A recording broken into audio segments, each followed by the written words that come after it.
Tom, it's great to see you again. We were just chatting about theater and improv, and I think it would be fun to share what's your connection, what's your background with improv, because we're gonna come into that more and how it relates with business development for lawyers. Sure. It was a happy accidental discovery for me. So when I was an undergrad at Michigan State University, I had been a fan of, stand up and improv growing up, but never thought it was something that I would try. And then I saw a flyer for a stand up comedy competition on campus. And for whatever reason, just that was a lightning bolt. And I said, I'm going to do this. And it was like, that night or something. Like the tryout was immediate, and so I had to quickly put something together. And it was, I mean, so sloppy, I'm sure, but it was, very exhilarating to have that experience of, getting in front of people and making a connection through laughter. And so I, dabbled with stand up a little bit at while I was in school. And, again, really enjoyed it, but didn't think of it as something to pursue further. And then, I was a journalism major, and I got hired ultimately to work for a newspaper in North Carolina.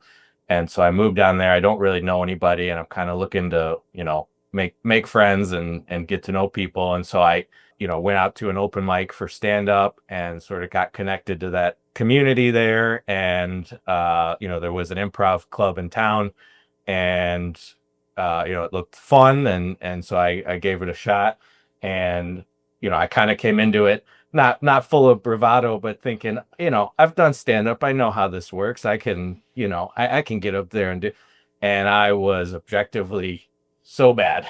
I was like, I really enjoyed the intellectual challenge of it, but in real time was like, oh, I am really bad at this. And so it was immediately humbling, but I just couldn't get enough of, trying. And fortunately, I had gracious people around me to help me learn the ropes and start to figure out the mechanics of, what makes improv different from stand up. I mean, in a nutshell, right? Stand up, for better or worse, you're up there by yourself. And so you have to be the etching. You got to know how to make things happen up there. And improv is so much about being in the moment, being in touch with your fellow players up on stage, and reacting honestly to what's going on. And if somebody's trying to steamroll and force their idea, it's just going to short circuit the whole thing. And so there was, just a real many years long learning curve process for me of understanding, how to sort of play off other people. And, not that that's something I hadn't done before, but in that context, it was very different. And so,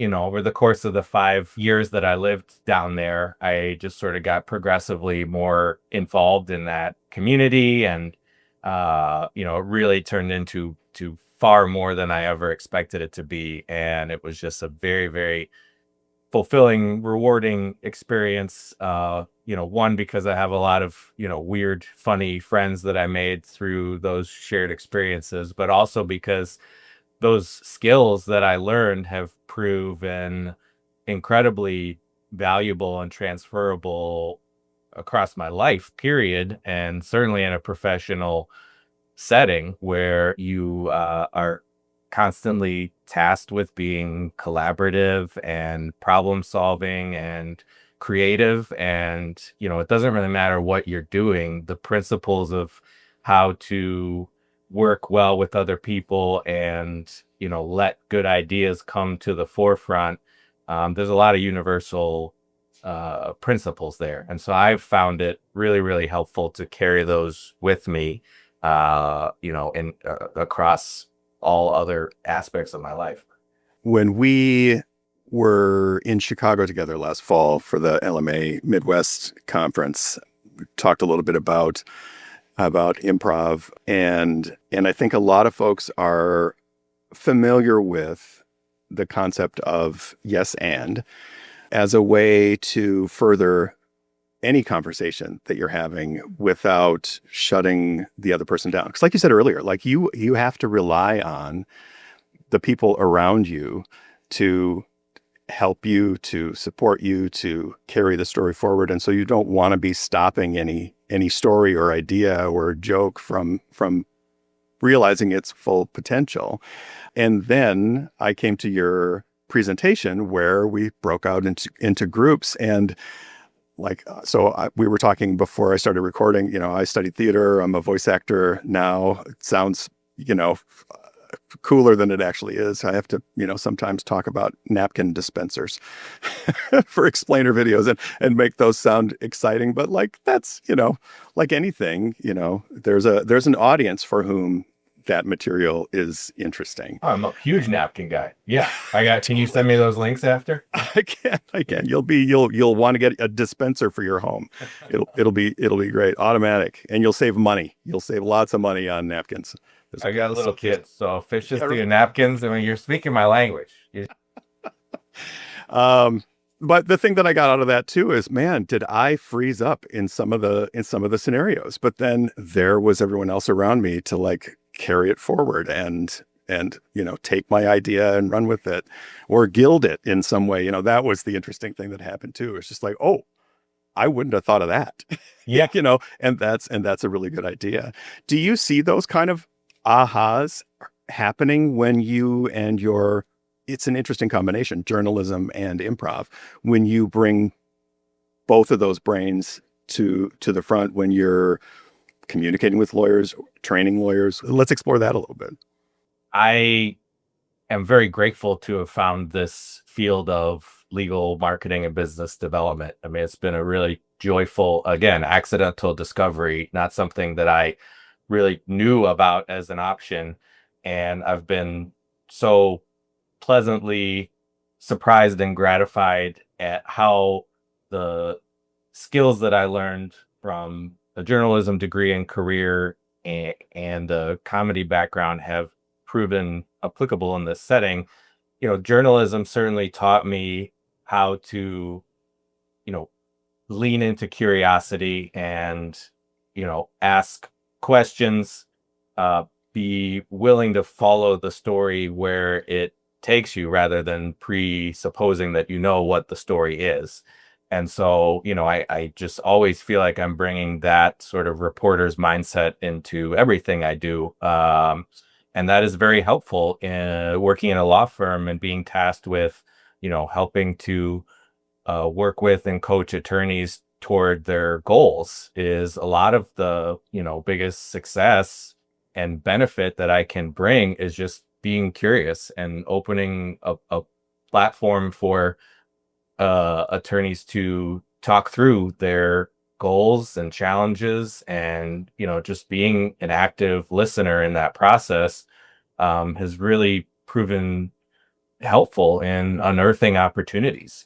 I struggled early on with feeling like I wasn't fluent in attorney, right? And didn't sort of know how to speak their language. And so there was a natural learning process there. But then at a certain point, I also had to recognize and sort of give myself grace that I'm tasked with looking at things from a different angle than attorneys are. I'm here specifically to be an opportunity spotter and to, help sort of connect the dots for potential growth opportunities that may be sort of obscured by the day-to-day billable hour grind. And that was very freeing to sort of recognize that and understand that you can bring value in looking at things a different way and helping people to pause and look at things a different way. I've definitely had situations in my legal career here where I come to a situation thinking I already know, I got the prescription for this situation. It's A, B, C. Absolutely. And then when you really sit and listen to what's going on, you realize I'm just going to put that back in my pocket because it's really X, Y, Z, and the only way we get there and the only way we're going to be effective is if, I don't pretend to, meet you somewhere where you're not. But, real progress is only going to happen if we meet where we are. And that's kind of the fundamental. You mentioned yes, and I mean that's sort of the crystallization of that concept, right? Is that you embrace what the situation is, or the statement is in front of you, and even if you don't necessarily agree with it, it doesn't just mean blindly agreeing or going along with any situation, but it means acknowledging it and then exploring it to its greatest potential. And that's how, like you mentioned in Chicago, I mean, it was so heartwarming for me to watch that and see those little light bulbs going off around the room, and the laughter, right? Because it's a great demonstration of, when you get a group of people in a circle, right, telling a story one sentence at a time, it's invariably going to go in different and probably way funnier and cooler, interesting directions, where everybody has some shared ownership of it. And like you said, it feels so fantastic when somebody else sort of recognizes your idea and helps push it even farther than you imagined it could go. So that's the beauty, and when you can really get people working together toward a common goal and sort of all agreeing to relinquish a little bit of control, or the idea of control, in order to get to these fun, cool new places. I had such a great experience there with exactly what you were talking about. Like, it's really gratifying to have someone pick up your idea and run with it further than you thought it could go, or in a direction that you didn't anticipate it going in.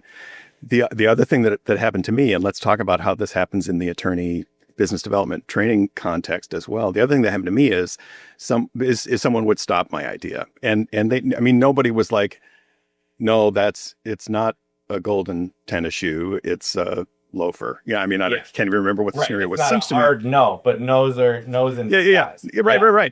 Right. And so, and I think, we were all new, so you can't really hold a person, Yes. down for that.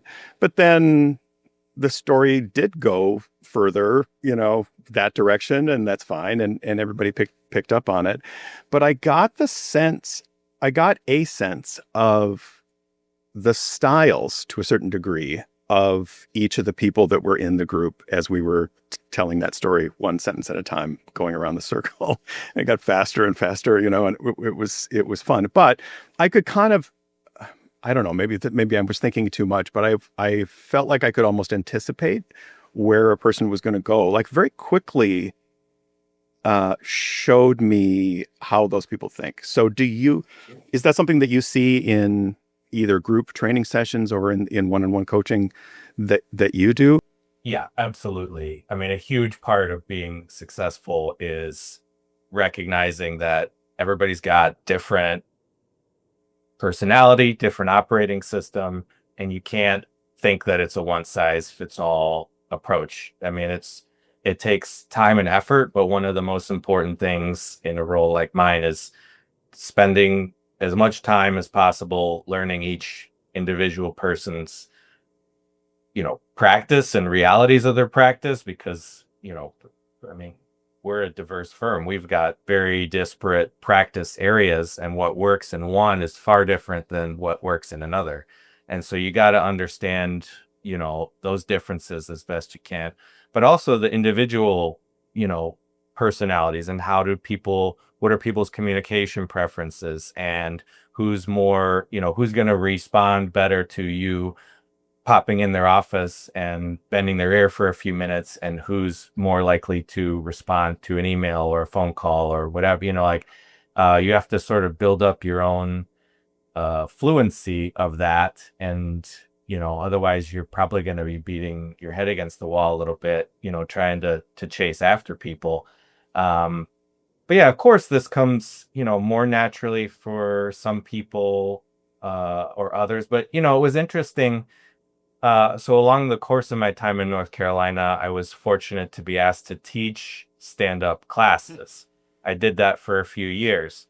And the number one question that I would get from people when I said that was, oh, there must be some people who just are not funny at all. Like there must just be some people who can't do it. And I would very honestly say I never had somebody who just couldn't do it. Like everybody was funny in their own way. Some people, of course, it was much more natural, and some people it was more of a challenge. But every single person, if they could find a way to tap into their unique perspective and their story that nobody else could tell, um, I could say every single person that I work with, I could see them figure it out. The challenge, I think people struggle when they're trying to be somebody else or they're doing an imitation of what they think they're supposed to do. And that's a fair crutch. I mean, I certainly did that when I was getting started. I was just sort of, a poor man's version of the people that I grew up admiring, or, you're just trying on different hats until you figure it out. But, so I definitely carry that experience with me that I think everybody has this, has it in them. It's just about finding out the way that works for each individual person and leaning into that. And, in a law firm setting, I mean that, some people are very natural speakers. Some would much rather, not be out there in that light, but they will, write and correspond, and those things feel natural. And so you're just far more likely to get buy-in and progress with people if you're enabling them in ways that feel natural and comfortable for them, rather than just trying to shoehorn them into something that they feel like they're supposed to be doing.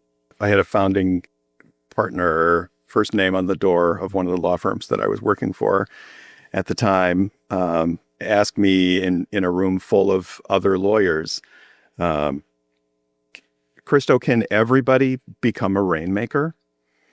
And like tough to answer that question in front of a wide variety of people. And I said, I think everyone's got a role in rainmaking. And I think that's what you were just talking about. Like you have to find the fit for each person, because if you're asking them to do something that makes them completely uncomfortable, I mean, certainly we grow from friction, right? Yeah. Like if we're in situations where, this is going to take some effort here, we grow from those and we want people to grow. But a person who doesn't outwardly appear or in the way they interact with people appear like your stereotypical rainmaker, comes in and wants to develop more business, well, we've got to find the path for them. In my coaching and in all my career and in the Lawyer Book Builder program, it's the same. What do you like? What do you love? What are you good at? What don't you like to do? And let's figure out, what's going to be the right fit for you. And I think that in your case, thinking like a journalist, but also having this sort of everybody's in the pool, and we have to, and we've got this big goal, what's your smaller piece of it, that's going to move the ball forward, move the ball. Do we move balls forward? We move them down the field. What do we? Yeah. Yeah. We move them all over the place. Balls are in the air. They're moving down the field. There's, anyway, through the uprights, whatever. I was a sports journalism major specifically. So now you're really narrowing in on my man, vocabulary. It's getting more niche by the minute. I love it. Yeah. I love it. You must have my transcript.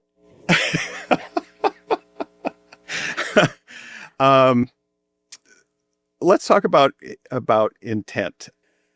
Lawyers, I think, intend to do well in business development.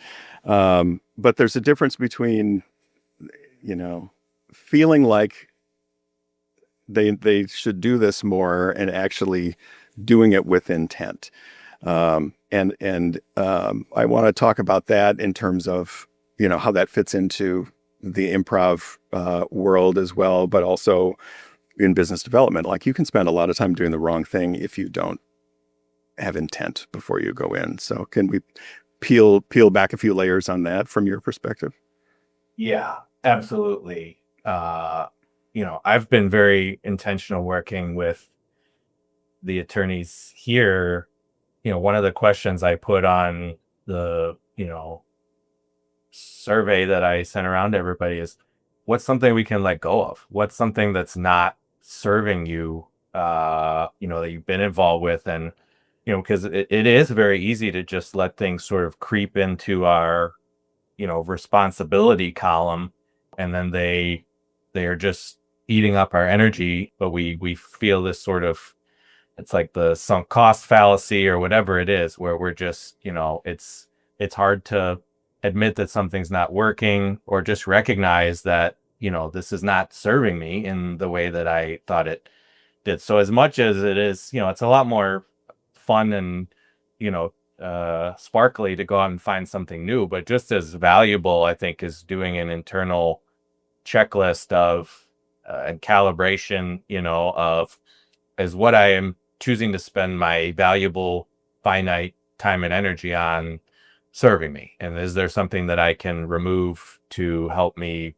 get more efficient with that effort? And, there's certainly, improv applications here. I mean, skills that you learn over time of, being intentional and direct in your communication is going to be far more likely to lead to the response and the outcomes that you're looking for. I mean, there's so many examples where you walk out on stage, you're not forcing a whole idea, but you learn how to sort of establish the idea through your initiation of a scene, right? Like, you have to give your whoever else is on stage with you enough of an idea of, like, okay, I have this concept in mind where, you're this and I'm this and we're here, and let's explore that. And there's so many examples I could not, with any detail remember, but you walk out and you say something, and then the other person's response makes you realize, oh, they heard that in an entirely different way than I intended it, because I was not as precise with my language as I thought I was. And not through anyone's, that's not a fault statement. It's just, you only realize through their response where the, different understanding of it could have been. And that was, very helpful thing to learn from. And I think the application is that be intentional, be precise. Don't, it's easy and kind of a cop out to make general goals and general plans. But specificity is really what's going to, one, make it more likely to be worth your time and valuable, and also to stick with, but also to differentiate you from other people out there. I mean, I always like to see people really leaning into specific interests that they have, specific backgrounds that they have, because, those are, there's a lot of value in, the specifics and the details. Is that approach something that helps lawyers, as you're describing that experience? I'm thinking of, it goes two ways. One is just put yourself out there and don't worry about it. And that's hard for lawyers, because lawyers don't like to go out unprepared. But to a certain extent, it's how we learn. It's how we understand. It's how we find what's going to work for us and what's not. And so even intending to go out and go, all right, I'm going to take a big swing and this might be a miss, but I bet I'm going to learn 3 things from it, when I go out there. Versus the other side would be, I know exactly how this is going to go. Here's my plan. But in both of those scenarios, you got to be ready to pivot. Yeah, you can't be so wed to any idea that you just follow it off a cliff. And I think there's a natural progression, over the course of anyone's career, but, to use the law firm example, right? Like, an associate who's figuring out their practice and, maybe has a specialization right away, maybe doesn't, you're naturally going to be more behooved and benefited from those broad, just get out there, just get out there and try and learn. And, you maybe you're going to have some experiences that don't yield what you think they're going to yield, but if you treat it as a learning opportunity, then it's never a waste, right? It's just getting you closer to the thing that is really what you're meant to be. Now, of course, as your career progresses and your practice area sharpens and your area of focus refines, like naturally you should get more intentional about how you approach those situations. And again, uh, you know, this is like an ounce of prevention is worth a pound of cure type thing where, you know, uh, making a plan for yourself can help, uh, you know, factor out things that are, based on your experience and your goals, probably not going to serve you as well. And, can you, again, utilize your, finite networking time to be as efficient and meaningful as possible. But I think you always, even in, you know, whatever part of the spectrum you're on, you do have to give yourself that permission to be surprised and that permission to, not just go to something thinking, I know how this is going to go. I've been to 100 of these, you gotta, and part of that is how you, present yourself and approach other people. You gotta, not just go through the motions. You gotta be willing to really be present and allow yourself to, you know, catch what's happening. And, that's hard for anybody to do. And certainly, yeah, a profession that is, looked to have the answers. That can be a very hard thing to, um, you know, feel comfortable with, but it doesn't have to be a frightening thing. I think, like, as you said, it's all about how you approach it and what mindset you give to it, and viewing those uh you know moments of uncertainty as growth opportunities and necessary growth opportunities. You hear a lot of people complain like, oh, I just don't like going to network with people that I don't know. It just doesn't feel like it's worth my, and that's true to some extent, right? I mean, there's going to be a lot of dead ends, but if you're intentional about it, if you're fishing in the right ponds, if you go to a conference with the 5 people in mind to meet, and there's a reason why you're trying to have these conversations, then all those discoveries along the way are going to be a lot more meaningful than just generally throwing darts out into the world. I agree. That's a great approach. You shared earlier before we were recording that leaning into in-person events is really a way that you've seen the attorneys at your firm have success. You want to tell us a little bit more about that? Yeah, it's we've lived through a very strange decade here where the world closed up, and all these sort of natural rhythms that we have become accustomed to changed. And uh I think it's enabled a lot of wonderful new opportunities to engage with people that you might not get to see in person very easily. I mean, the rise of the lunchtime webinar has enabled a lot of interesting opportunities. And I mean, it just there's a lot of good, of course, that has come from these new methods of connection. But I think our firm is not alone in seeing at this point in the curve um,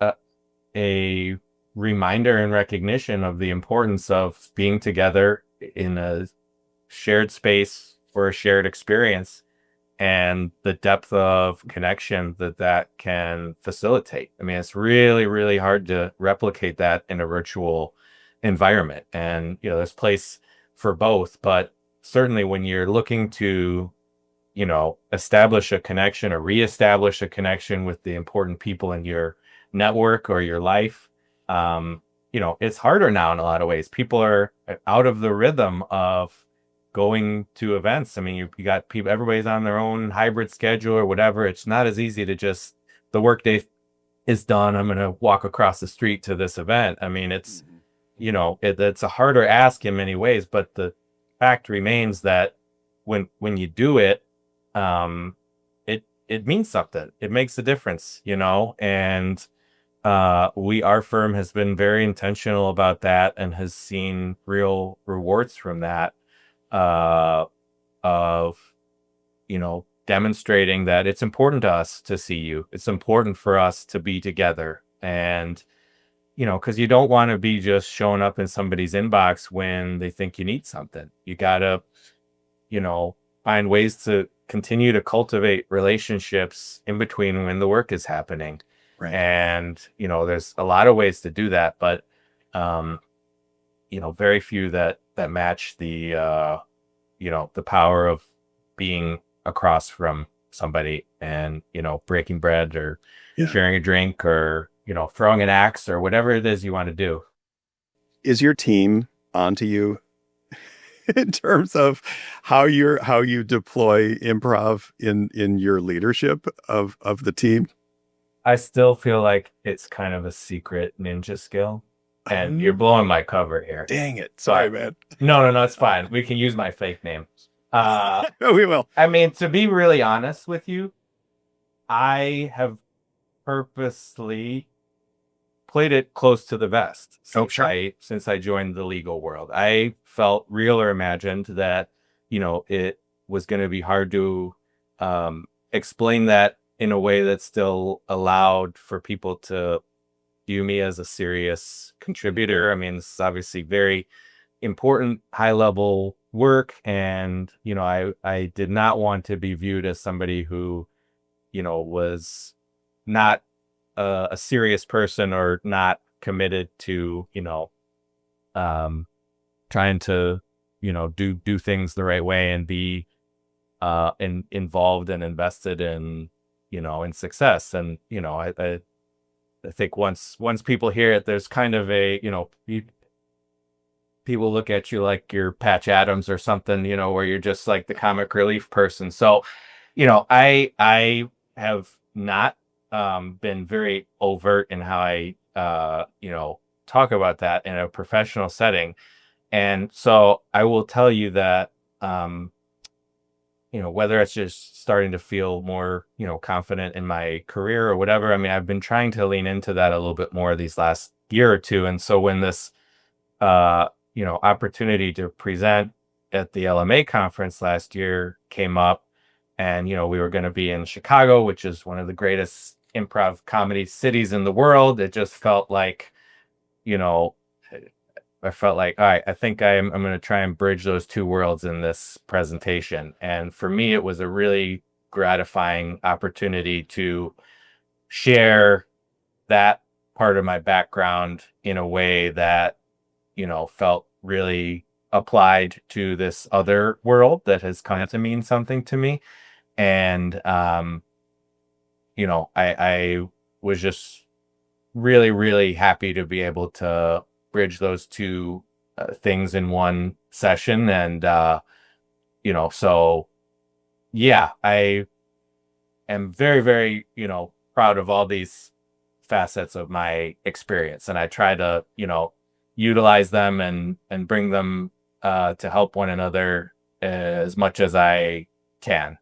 And it was just great proof of concept to be able to, get a room full of, legal marketing people who I've come to know and respect and who I know do very serious, wonderful work for their firms, to get them together in that room and see them, skittering about the room and giggling. And, it's just like, it's a good reminder to us that, I mean, we are all human beings at the end of the day, and joy and laughter are important parts of our experience. And, those can exist within the professional world. And, it's just nice to be reminded of that. The quotes that you and I talked about, there's one that I think kind of fits into this one really well. People don't care how much you know until they know how much you care. Yeah. I mean, what you shared that one with me. I feel like that's kind of what was happening, what might be happening in this sort of um, stepping out a little bit with with these skills, because you do become vulnerable, when you share those things. But that vulnerability means that you're open and you're listening, and that you're asking them questions, and that you do care. So why does that quote resonate so much with you? Yeah, it is vulnerable, and you gotta, you know, lean into that because that's where the good stuff happens. Safety rarely produces those, great breakthroughs. You gotta, be willing to, as we talked about before, venture past your comfort zone a little bit, put yourself into situations that, push you uh to respond and find things out about yourself.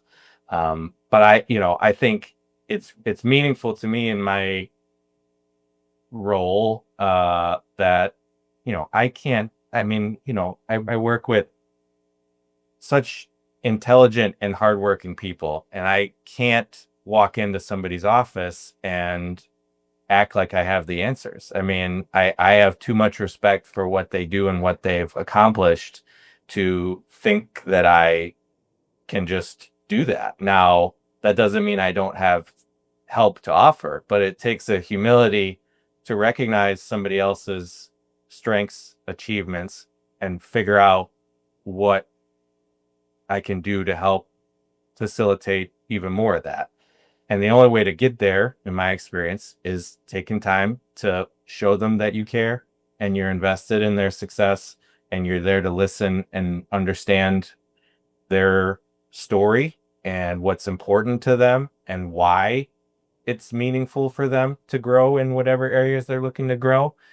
And that's when you build up the trust that really facilitates uh, opportunities and growth. And it's the same thing, I mean, we shared this improv session in Chicago with strangers, right? I mean, I'm asking people to do it with strangers, and that's a Right. tall task.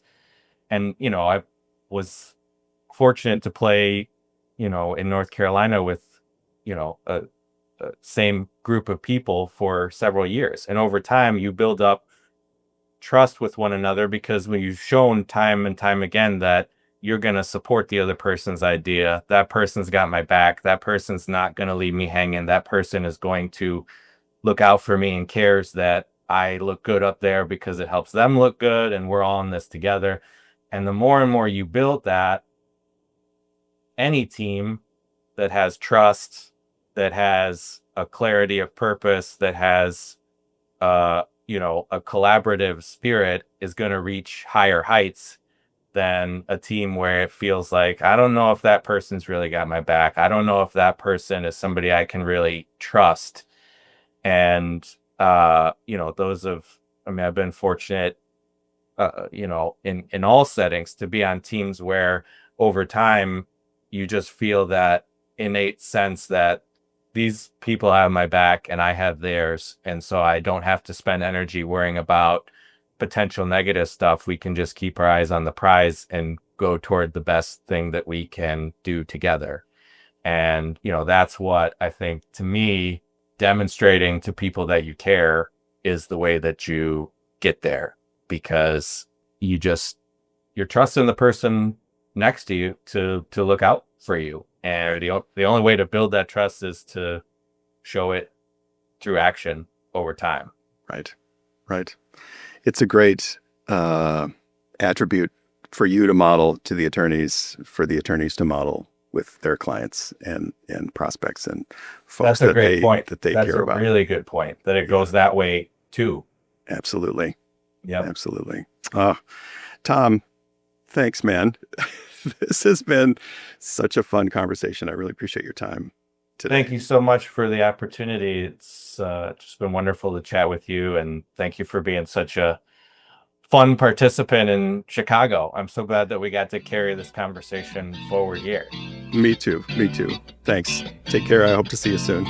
You too. The BD Catalyst, a podcast for law firm business development and marketing changemakers, is brought to you by Lawyer Book Builder and BDBuddy.ai, technology designed to help law firms create an exceptional culture of business development. Our host is Kristo Sween, and our editor is Melanie Cristostomo. The BD Catalyst is a production of the David Freeman Consulting Group. Learn more at davidfreemanconsulting.com.